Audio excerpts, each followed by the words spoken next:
ile tunayosi Moyale is a lack of accessibility for one of the contraceptive level of is the only thing that the youth can access those contraceptives is somewhere in the hospital at the CC, comprehensive care unit. Comprehensive care unit, and the place that they usually put those condoms is very hidden, and accessing those equipment to most of the youths is a challenge. Again, I think it is better for the health center to make it public, and to an extent that those places should be placed in a way that place that can be accessible to all.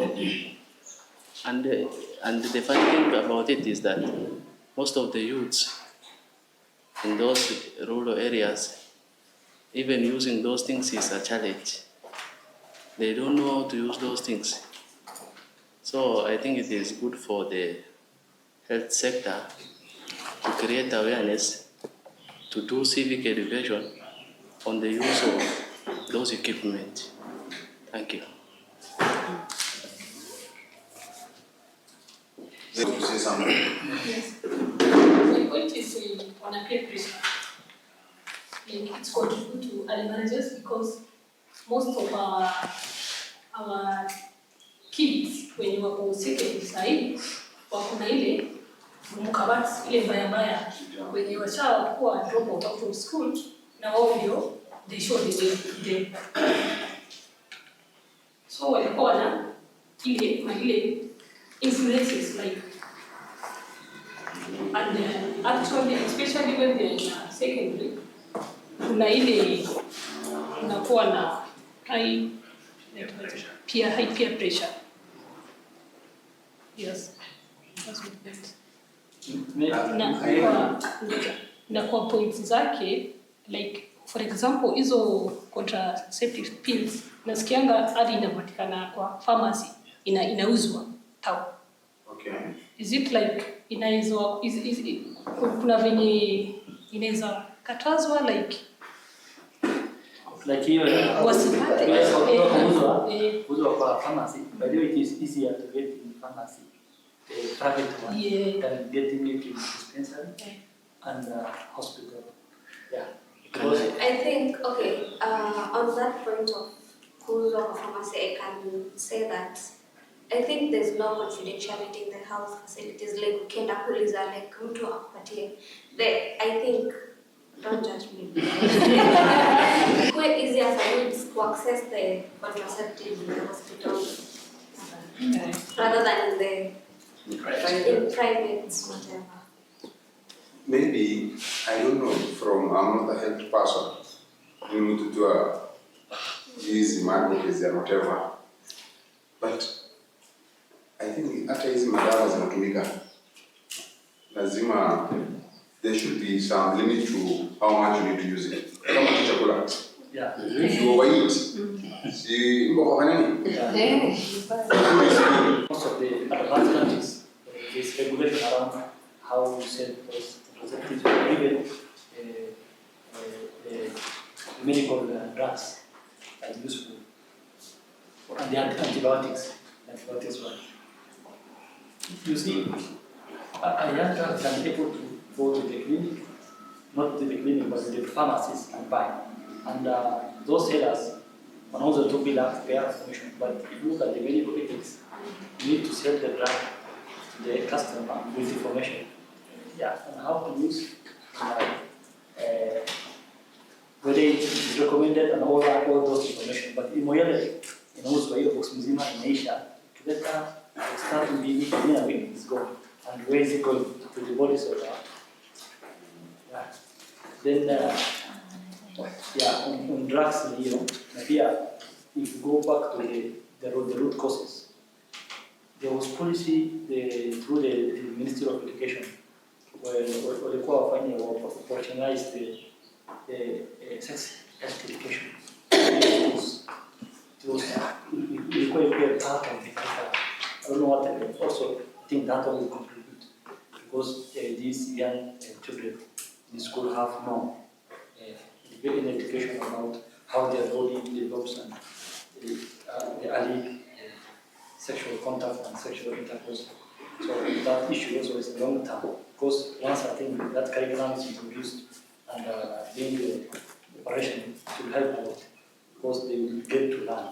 They are doing that through the life skill lesson through the school, but still it's not well effective.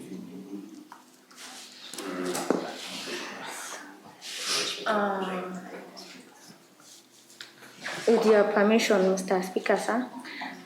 Also, I think there is a domestic workers inflation. Like we have these domestic workers from the other side. Mostly they contribute to many things concerning the area, especially in our homes. I think they can teach our kids from school. They can teach them anything maybe which is not good to them. That's why recently we had something like kuna mtoto amezaliwa na ametupwa na si moja. It's happening all over Moyale. I think there is also bad contribution or bad side effects from these domestic workers contributing to this.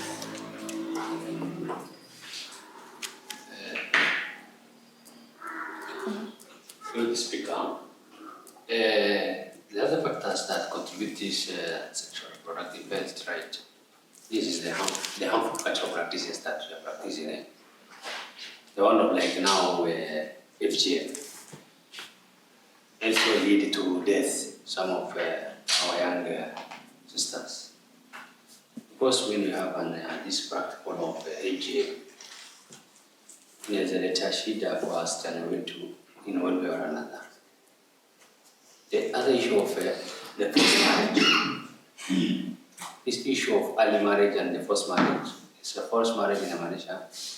Maybe we will kapenda yo mtu maybe mwaka hapo hajafika na lakini mnakosiwa na the culture wa sasa. These things zinaweza tuletea shida kwa watu msichana wetu ambaye hajafika hata hiyo mwaka kuelewa. Anapata maybe health problem in the body. Because the age marriage may be the bracket of the marriage may be under it. But when such a culture works with practices in our society, it can lead the problem to the young ladies. Those who have been divorced by either the husband, most of them they live on their own, and monitoring the behavior of their child is a challenge. So societies can also contribute to the teenage pregnancy. That's family-related factors.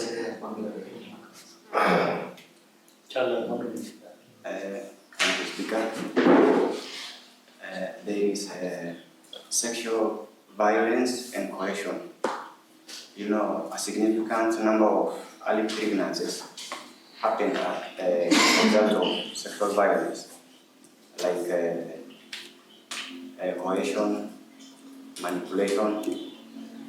So not as a result of, in most cases, not as a result of choices, but because of exploitation and assault.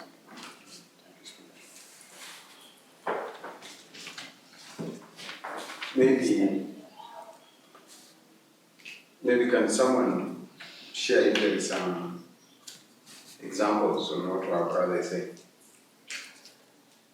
Yes, I can support what he has just said. It is true that most of the teen pregnancy might happen to the question, as he has said, or the rape cases.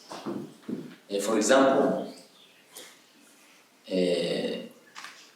we, especially the pastoralist community, we have our own norms that if things happen, we need to solve it out of the legal process.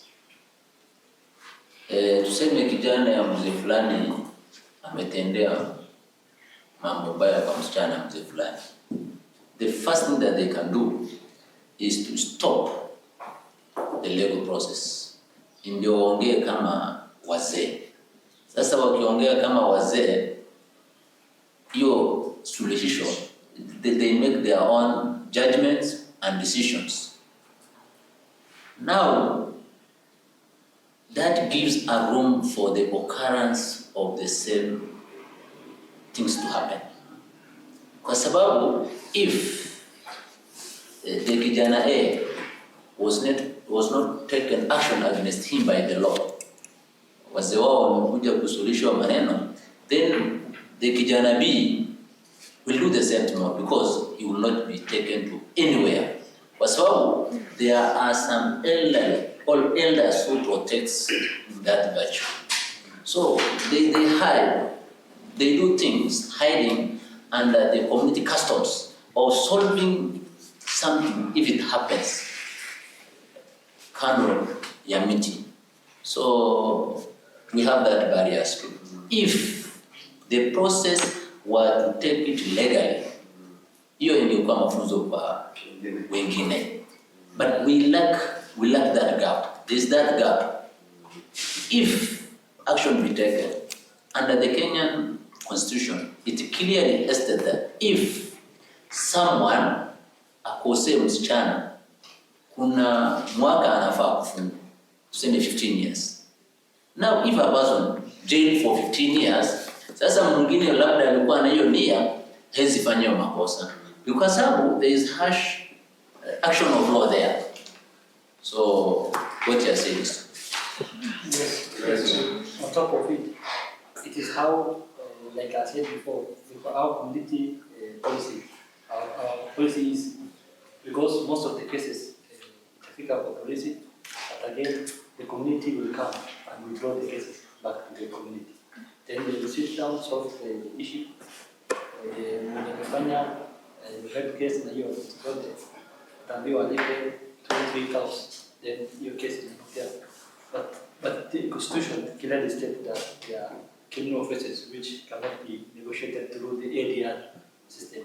But still in our community, wakifika hapo kwa kotini wa withdraw the case, and there is still an ADR system in place. Because in Moyale we are using the hybrid for the judicial system. It's the one that goes to the judge, then the one that goes to the elders. But like child marriage, child rape, and murder cases, all those cannot be handled by wazee, but still it is continuing on. Ndio maana hizi cases zinaongezeka na community. Yeah, and so It is about the GBP and the FGM mostly. So if we will have that toll-free number as health sector to monitor the cases of the teenage pregnancy, I think it will have been better. So we need also to do something concerning toll-free number. I think already we are into kind of to way forward. Somebody mentioned about nutrition, and I was happy the way you explained. I don't know, somebody from this side. So if the Ministry of Agriculture has not educated people on those elements of seeds and how to grow this homegrown whatever, it is difficult to that food security cannot come on that table. Ni ngumu sana. If the livestock are dying, maziwa na nyama itapatikana wapi? So nutrition sets in. So basically what I'm saying is the Ministry of Health doesn't work alone first. So it works with other departments, other ministries, like this, what we call line ministries, like this education and all those I've mentioned. We have the partners, we have the CBOs, the NGOs, all that. I think that's okay now. Yeah. Now, on matters of maternal and child health, we guzuguza a lot of things and came up with some solution, which is very good. Like the issue of teenage pregnancy, I think that's the talk of the museum. Yeah, it is true. one major issue we have about the cause of this teenage pregnancy is the socioeconomic factors. Abeni na mayudika community mo na kisa masashi case. Now when this poverty sets in, this old mama and old dad always think about this young lady that nami resource mapema kafido ndo taluntal. I was grown up in a family of so many siblings of ladies. We are only 2 boys, the rest are girls. We are blessed.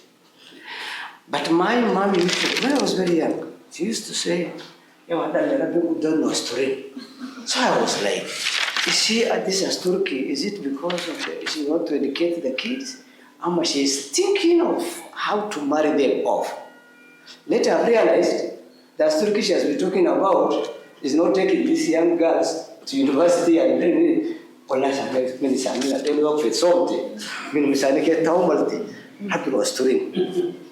so that cultural thing, if it is still in us, I'm not saying that my mother did wrong. Of course, everyone at the end of even if you have a PhD holder, you need a family, you have to settle, right? I don't want to misquote her.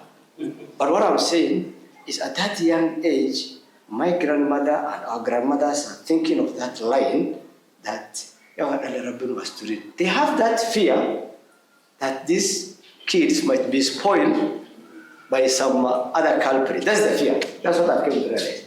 So that cultural belief is still in us up to today. What I'm talking about is 30, 40 years ago. But even in 2025 August, it is still there. True or false? True. So somebody mentioned about the solution, and I don't want to repeat. That cultural beliefs, how are we going to overcome? It is we, the youth now, with other stakeholders, to engage and educate our mothers and our fathers. Through the Ministry of Education again, through our local chiefs, that is security, chiefs comes under security. Yeah. And even the religious leaders and other partners. Then the issue of family planning service, I think we discussed a lot, and my colleagues, I don't want to exhaust a lot. My colleagues will also going to talk about this. First, the issue of family planning service. In Kenya, I don't know of other countries, Ethiopia, in Kenya, family planning service is free. The biggest challenge we have is people coming for the family planning service or accessing that family planning service. You have a good data when you say that most of these teenage pregnancies happens where? Is it opposite PDM or rural? Is it in urban centers or rural? Yes, you mentioned it in rural. Yes. I agree with you that Moyale Sub-county is leading among the 4 sub-counties, or even Moyale is leading other 47 counties when it comes to these teenage pregnancies. A number of factors cause you have mentioned, the issue of poverty, the cultural beliefs. Conflict is also there, you have not mentioned, because if there's conflict, definitely these young girls are exposed. The separation of the family, somebody mentioned, there are so many factors you have mentioned, I don't want to repeat. So when we say family planning service is a free of charge, more so in the rural community. We have a level 1 structure, the community structure, the CHPs and the CHPs. I'm sure you have heard about the CHPs. Yes. These are community health volunteers. Nowadays they are called community health promoters because they promote health issues in the community. They are not called volunteers. They are not volunteering because the government is giving some stipend nowadays. Yeah. So when I volunteer, I do things for free. Nowadays the national government, the county, and even some partners chip in. So they are promoters. We have changed their name. So these people have a lot of role in the community, educating people about the importance of family planning service. Number 2, besides giving them that importance, they even go ahead and give them the type of family planning service that's available at that dispensary or health center. What is not available here, they link and refer, which is part of their job, to the main referral hospital where our CEO heads. So in terms of family planning service, the service is there. Say for some few commodities, sometimes we run shortage of it, which is allowed. Even in our houses, in Asia, Ama mjani imeisha, so we ask the neighbors. So we have some few isolated cases that where the service may be, some commodities are out of stock, of course for a period, because the KEMSA process also takes some time to do the delivery. So these services are available there. But I agree with you the way you say.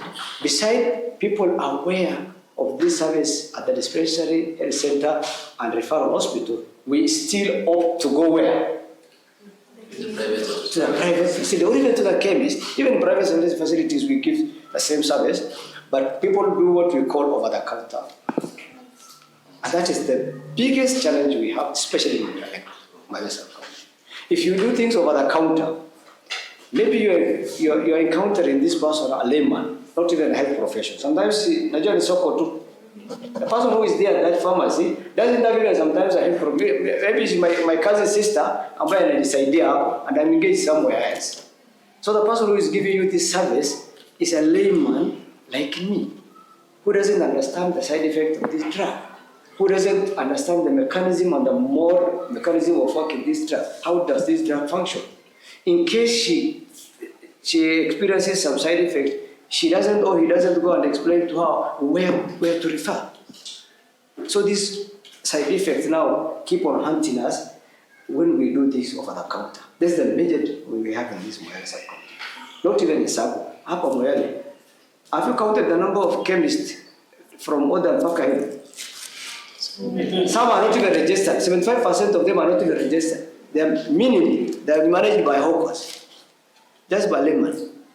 So that challenge is the biggest challenge we have in Moyale when it comes to plant service. If in town we have someone mentioned about the CC clinic. Well, CC clinic, before even the CC clinic, we have family planning department, which the doctor is going to explain more that. These services are available besides Sunday, even weekends sometimes, the healthcare workers were there. So if our youth, you refer this client and seek this service at that facility, definitely it's free of charge and she will be helped. Or he will be helped. Even some male people come for service. Yes. Not even young ladies, but even men come for service. For the interest of time, I want to move Kidogo very fast. Then I think that's about the teenage pregnancy and the cause and then the issue of family planning. Then the issue of STI, somebody mentioned, but you have not elaborated a lot. STI is also there with us. Part of the problem that these teenage pregnancies, this exposure to this early sexual whatever can bring these STIs if it's not protected especially. And the good part about these STIs is we are giving this service again free of charge, especially at the referral hospital, and the service is there. So why is it difficult somebody not coming for this service? You have not mentioned about the issue of stigma. We mentioned. Yes, you mentioned. Okay, sorry. Yes, a lot of things are attached, stigma is attached to all this. But even that, my sister, remind me your name. At some level of your discussion, you came up very clearly, but you had a lot of fear. Yes. That hii ni mambo yetu tu hapa. Kama ni health, maneno ya privacy and confidentiality, I think we are leading. If we could have exposed the number of people and their conditions in Moyale,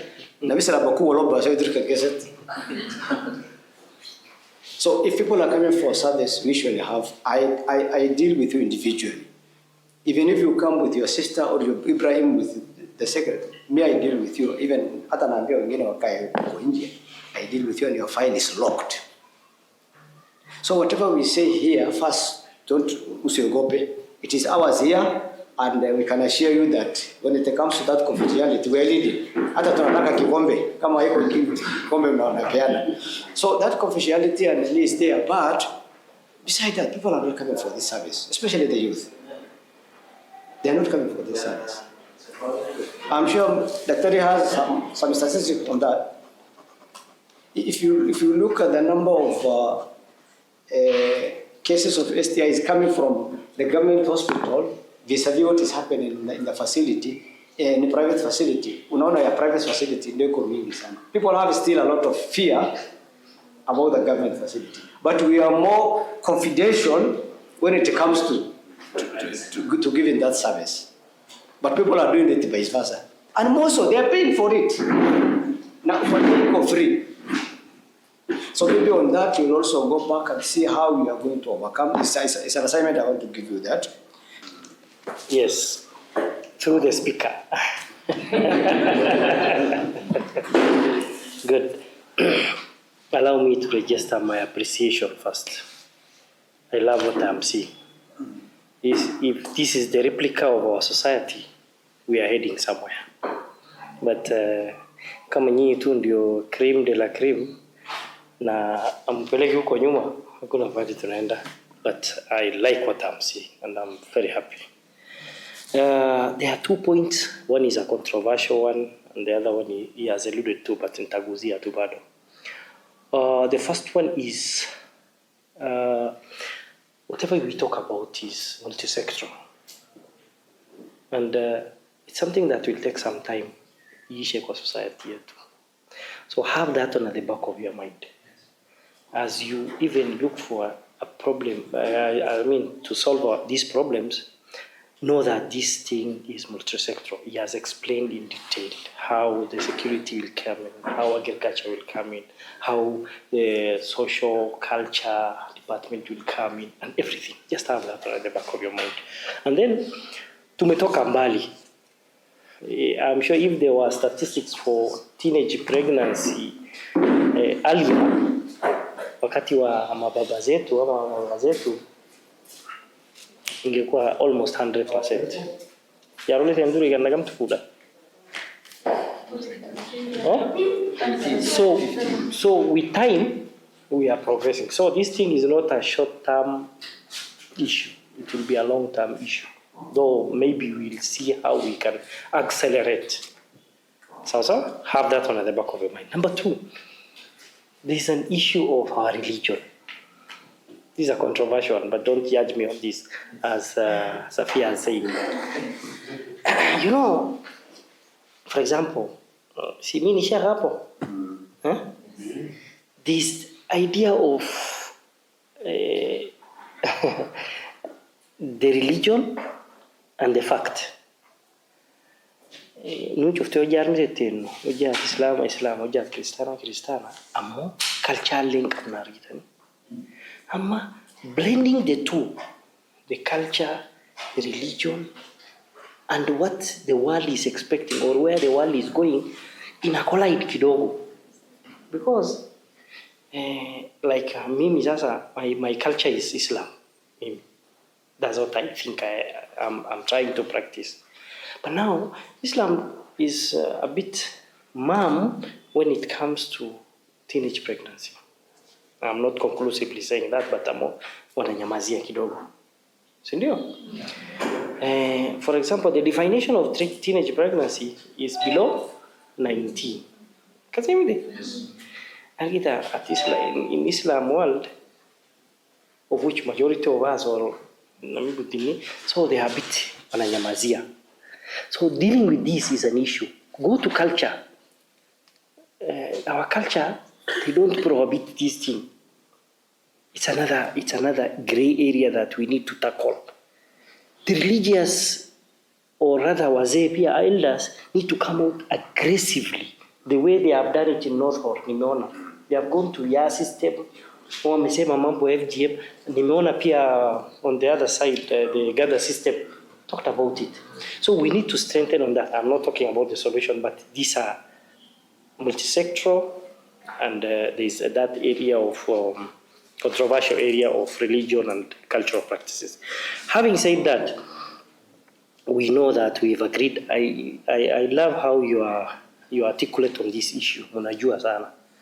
You've said almost everything, and hata mumeleta solutions. How to action it tutakuja pamoja tuone. Lakini there are some things that I think, there are some causes that mimi nafikiria ndio ina cause of the 20, we are 29%, something like that, isn't it? Yes. there are main causes of those. Top on the list, to me, is cultural practices. Tubro jenni akikuwa tu adolescent hivi jenni liko akamula tetu, there's fear in that. There's that fear in that household that italti baga aman tati, italti bakan tati. So to us, the solution to that is marrying her off. Ujafudani. It's like that mama or that household. I think that is the major problem to me. Is that fear that the taltiti tunamia gutalte amoja food in beta or la fama tati beta. I think that is what is major. Not far from that is poverty. Wasema uja gurkureitu taltalatuma should be another source of income. Education. Definitely someone who is educated at a resist kidogo, and then that issue of fed gulte money, it will itafanya hiyo mwaka iende juu kidogo. But somebody who is not educated, one day can come to education, can come to so one thing lead to another. You just involve yourself in unplanned, for example, sex, and you are 16 years. What will be the next thing that will come to that girl or that couple? Let me put it that way. People fear pregnancy than disease, than STIs. So the next thing is the most common, readily available contraceptive is P2. Kununua ni kazi rahisi sana. You just go there, unaingia tu P2 na yake. Shilingi diba, sikena unameza. You don't know even what postina 2 is. You don't know marawagam likim sumalte mbetu, umara mbetu. Namikuleni is just another quack there. The regulatory body, Kenya, I don't want to talk about this much, but we are not the regulatory body. We are in charge of health in this sub-county. But now, sisi hatuna authority ya kufunga hizo chemists. As you know, health is a devolved function, but anything to do with policy, regulation, and everything is national government. Pharmacy and Poison Board ndio na wana regulate. Na ukiangalia tu, mwel bena yun, ujat chemistry ndang kecho film tu. Talumfo bastok fa gurbatok fa ka bolesa fa tachketa. This one know nothing about it, and I'm going to course kumbeta ka pregnancy sick. Look at health sectors. If you are from Butie, nam Butie dispensary out, nam chemist afansu ni jirtulala me. People will go to that. Maybe there are also some undoings of government issues, lack of drugs, money, so they are there. But the more professionalism they are doing a lot of. You get it? So that's another area that I want to. All sexual reproductive health services are free of charge. Hakuna venye utakuja hospitali unahitaji contraceptive unaambiwa ulipe hata shilingi moja. In fact, all services in this hospital now is free if you are registered with SHA. From now, it's a government policy. You come in, so long as you are registered and you have a SHA active, whatever. Even if it's not active, for outpatient, it is free of charge. Of course, got to the chani bure. Oja mosi chiefs sani ene cha magama oni SHA abachu. Amo that's an exempted of anything to do with mother child health. Anything chronic illness, non-communicable disease, all these things are free.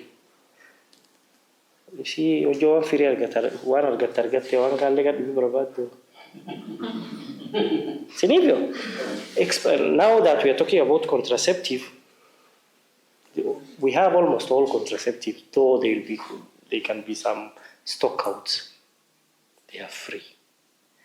But people don't trust. People want to go to those quacks. I'm sorry to put it that way. So that's major undoing. Think around that area, and I think itatusaidia. Then there is somebody who talked about condom. Sindio? Okay. Do you know where CCC kwa hii facility iko? Yes. Wangapi wanajua? Now, they usually place it somewhere just next to the window there. Sindio? Maybe kimbega. Yokale wakitoka wanaweka hapo kwa windows. But now the most unfortunate bit is ukiweka kondom 200 hapo, in the next 1 hour nindo katanifu dataniweta. Na mi publicly duvefu datimo yedika. Tara moduga. Nami mna duve kondom na kende chusa darum kesa kam. Zero. Be honest. Zero. Run the data. You know better, sex in our setup is a taboo. Namuma vuta kanitika. For example, nataka kutumia condom for 1 or 2 reasons. You know, condom is also a part of family planning method. Sindio? Namugudanu kanitika kabe kanitu gadve apoe arra safe miti condom na kenda chudan to arm result. So ukiweka 200 huko na mfasti duramba uchoka gura. Unashangaa na mimi kuna ramade debut fedu na pengine anatumianga anasema wacha niweke Stock. food atani stock kiyata ma kasi yumi this bar around this area pia wanakuja wanachukua wanauzia watu baadaye. So that tumeshindwa kuregulate. Maybe you'll come up with a solution on how we can regulate. Sigalte to learn it's another issue. We are also coming up with a youth-friendly center. Though space kidogo inakuwa issue, but we are partnering with Mercy Corps. God willing, we'll come up with a plan on how to introduce that. Beside that, there are other areas that I think maybe you'll have it in your agenda. The issue of HIV, STI. It's a menace in Moyale. Unajua moja ambeta zaidi kulkulu. Na moja yao. Nobody thinks that there's that issue when ni sexy kundosan. Ni chini ya maji mbaya sana. But it's a big issue. I don't know whether you have it in your agenda.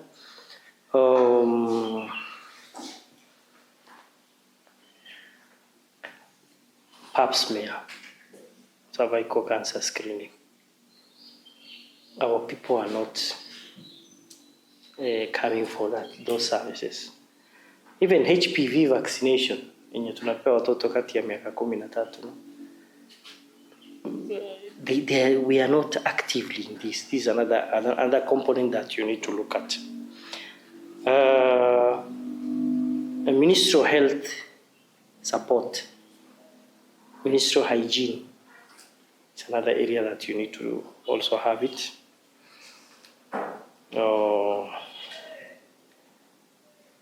My GPV.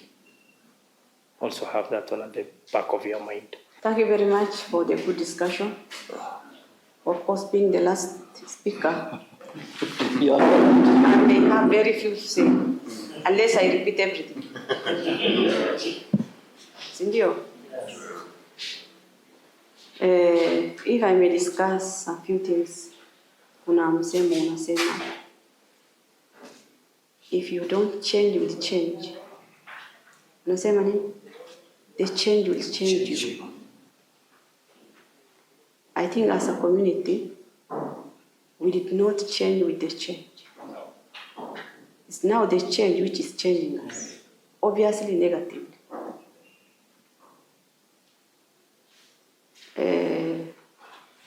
The previous speakers or my colleagues mention some issues on culture.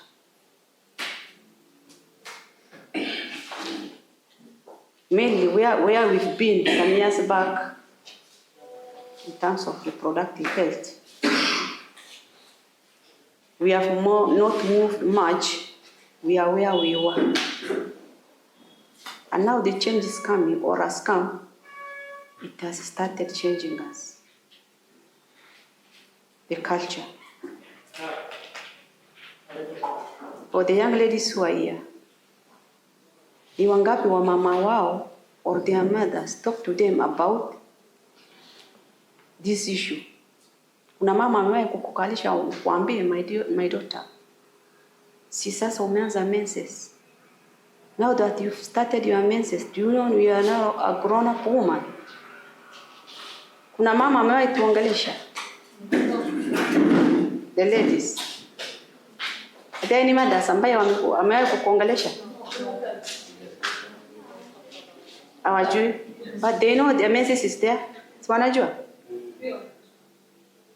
Hata hiyo ajini, kuna mtu amewahi kukuongelesha? Ama ulijua tu your own ways? Unaenda shule tu ukistreseka, hata kuambia mama ninunulie pad, hata wewe ulikuwa ashamed of it, unaenda tu. Si ni true struggle? Hata mimi niko na daughters kama nyinyi tu, by the way. A health professional. Some things up to now sija discuss na wao. So, though our culture is still there, but things are no longer there. Sindio? Things changed, but we did not change. So, I think everything started from that part of it. Hata mama kukua free na msichana wake, kumwambia A, B, C, D. Sindio? Not that the more you grow, my daughter, you will get some urges. Manage yourself like this. Utakuwa na menses. Know that menses haijakuja tu hivyo. That is a sign of telling you are now a fertile young girl. Something that we are missing out from our mothers. And so, msichana anajipata tu, pop! STI, early pregnancy, the stress, so many things. So how can we tackle this culture? The early pregnancy. Of course, msichana hawezi apate pregnancy hivyo. Some of these guys are already married off. Na mwenye amemoa ni mwanaume. Some of them already had 1 or 2 wives, sindio? Unakuwa the 3rd wife. Why do this old man opt for this young girl? Yes, kuna wasichana wengine wakubwa. Another culture.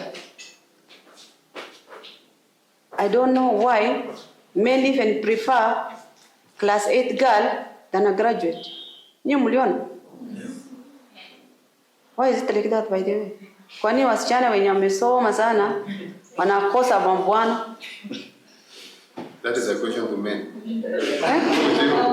Kwa nini mnawaogopa? That's many reasons. Hata hizo reasons mtata. Because that is actually the essence of all this problem. By the way, msichana akisoma hata oleka, hiyo ndio iko kwa akili ya wamama. So hata hizo reasons mtatuambia, sincerely speaking. Si leo tunaongea? Yes. Because mimi napeleka wangu mpaka university, amalize degree. Eventually akuja kae kwangu, hata mimi sitasema I wish hata singemsomesha mpaka degree. Si ndio? So hata hiyo mtatuambia. That is also one thing. That is why msichana anatoka kwa shule akiwa grade 8. And the husband is readily available. As long as amejua kuandika ABCD, that is all for a man. Is it true? So hata hiyo mtadiscuss, mtatuambia kwa nini why you opt to marry a class 8 when graduates are so many in the town or in the market. Haya, hiyo mtatuambia sasa. So the part of culture. I know there's also some discrepancies in the data. If you look at the data of Moyale and other sub-counties, Some may be through early pregnancies, some might not be. Yes, we saw it specifically in some areas, hata tulifuatilia. Why early pregnancy? Some are the real early pregnancies, the ones in record.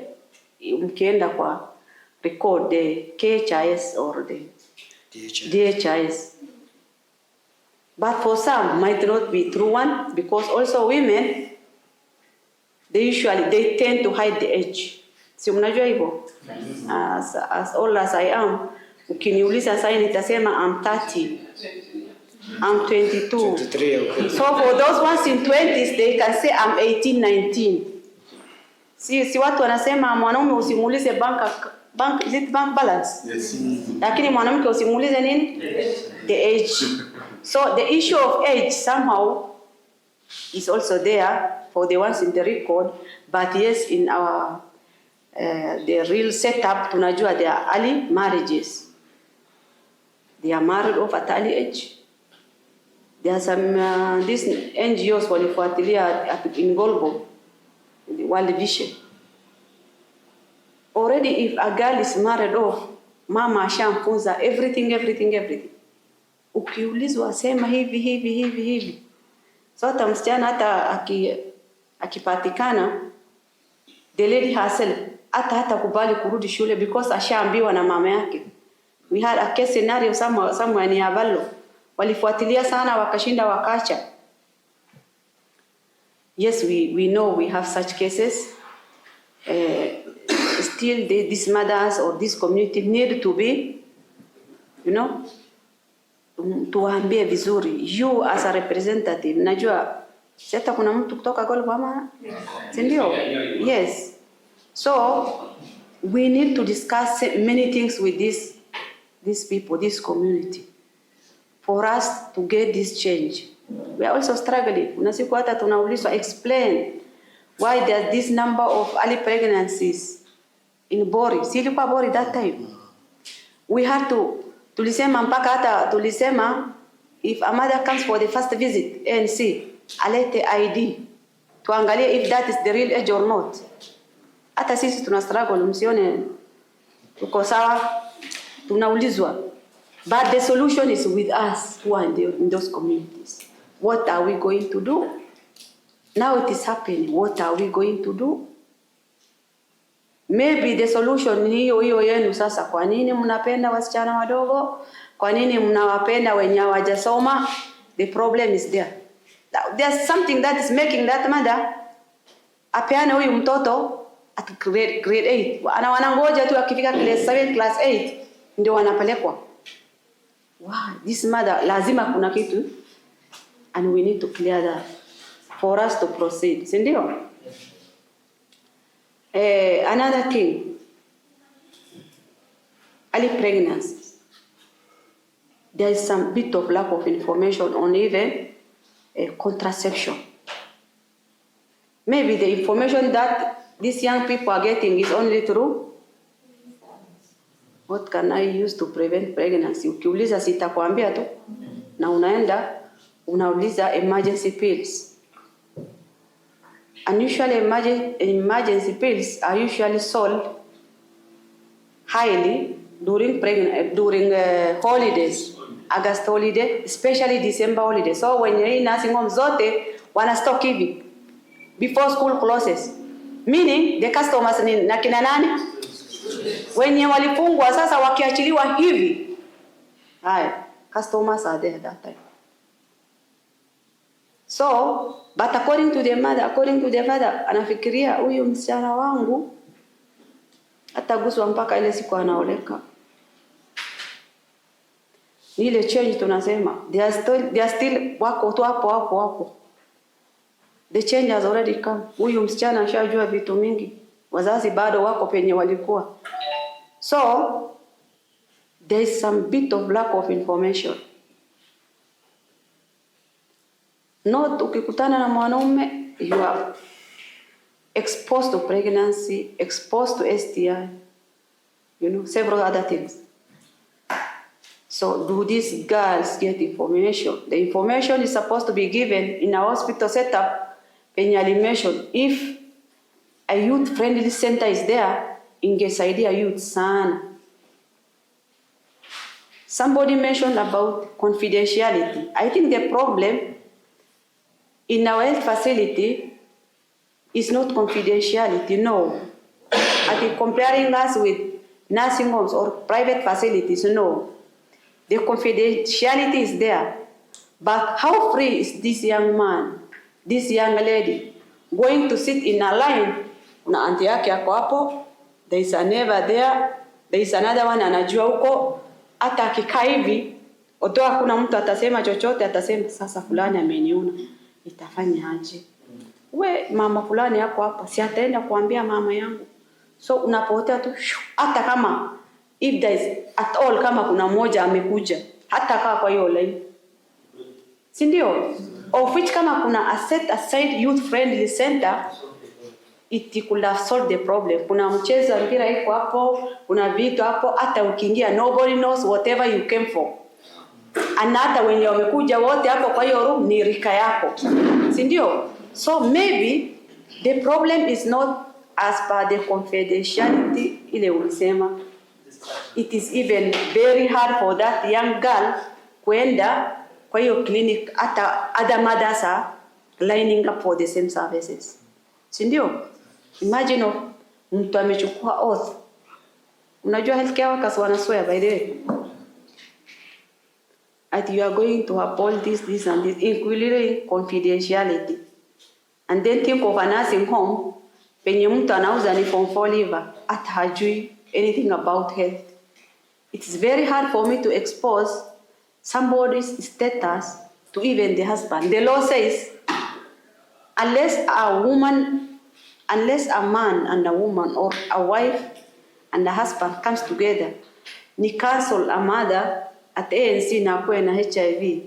Even if I know the husband, the law does not allow me ni muambie the husband. Mnajua nivo? It is not allowed. Unless I cancel them together, ni waambie their status when they are together. But ni muambie mzee tu peke yake, unajua mke wako nilimpima jana and she was reactive. No, the law does not allow that. Same with other services that we give. So the issue now is, actually it's not the confidentiality of the healthcare workers per se, but that young lady or the young man coming to sit with other clients in the queue and waiting for all those services. Now this misery can also only be, cleared by the youth friendly center. Let's hope and pray for that center ikue, so that some of these things itakuwa iron out once the structure is there. So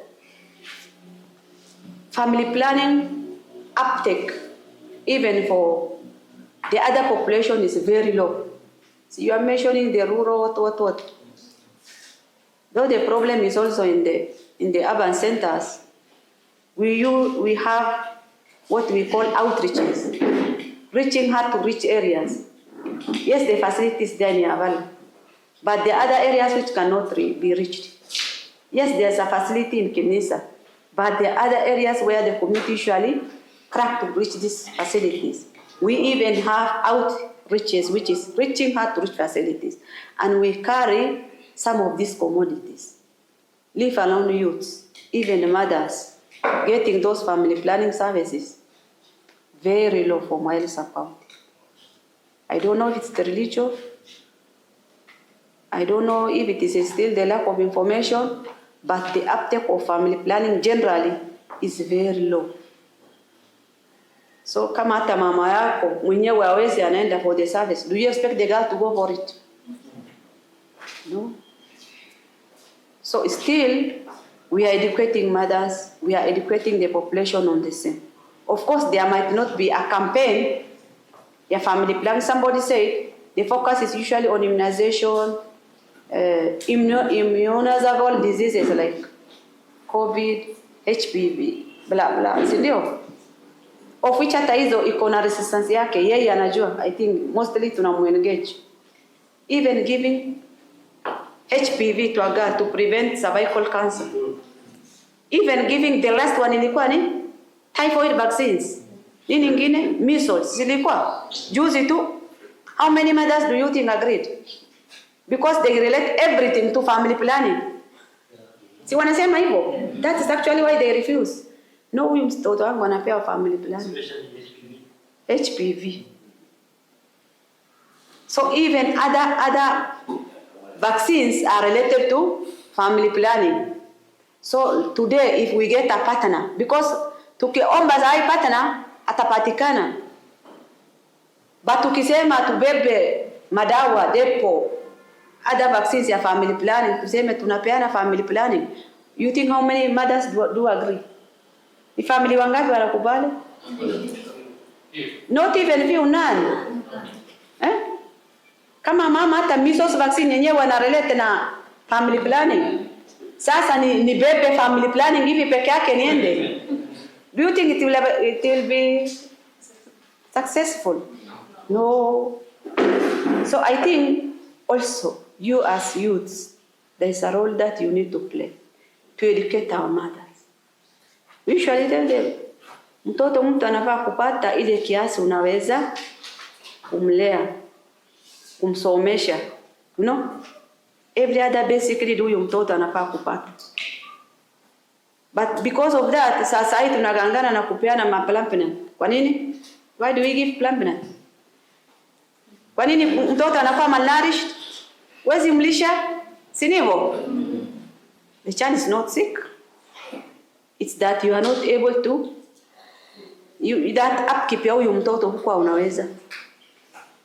Wewe mwenyewe uko malnourished, ndio huyu mtoto ako malnourished. Tunamwambia tu, why don't you just mpatie huyu mtoto a period of 3 years akue, hata wewe upate mwili ndio uendelee. That itself wa mama. So sometimes certain service which is lacking, it is us who have not accepted the services that have been given already. So we also as youths, we have role to play in all those communities, in all those setups. At any gathering, can we educate our mothers? Mostly these problems are with mothers. Unajua wazee tu ni kukaa tu kuangalia. Kazi yake ni moja tu, kupeana mtoto. As long as you are there to receive, mambo ngine sio yake. Maybe to provide for the family. Lakini kubeba huyu mtoto si ni mama. Si yeye ndiye anakosa damu. Kwa nini mnanyamaza? Ama kwa parliament mtu ajibu, si ndio? So I think we have a great role to play in these communities to educate our people. Si ndio? Somebody mentioned about the condoms. Of course, the dispensers. The dispensers are there, even in the facilities. Huwa inawekwa mali, but at one point tulisema hizo vitu itolewe iwekwe, because unajaza unakosa the following day yote imeenda. Later we heard that these things are being sold out, so tuliogopa na. But if they are available, those are the services which are usually given free. Na haina shida if at all they come to ask. And whenever we give family planning, whichever form, lazima unafunzwa juu yake.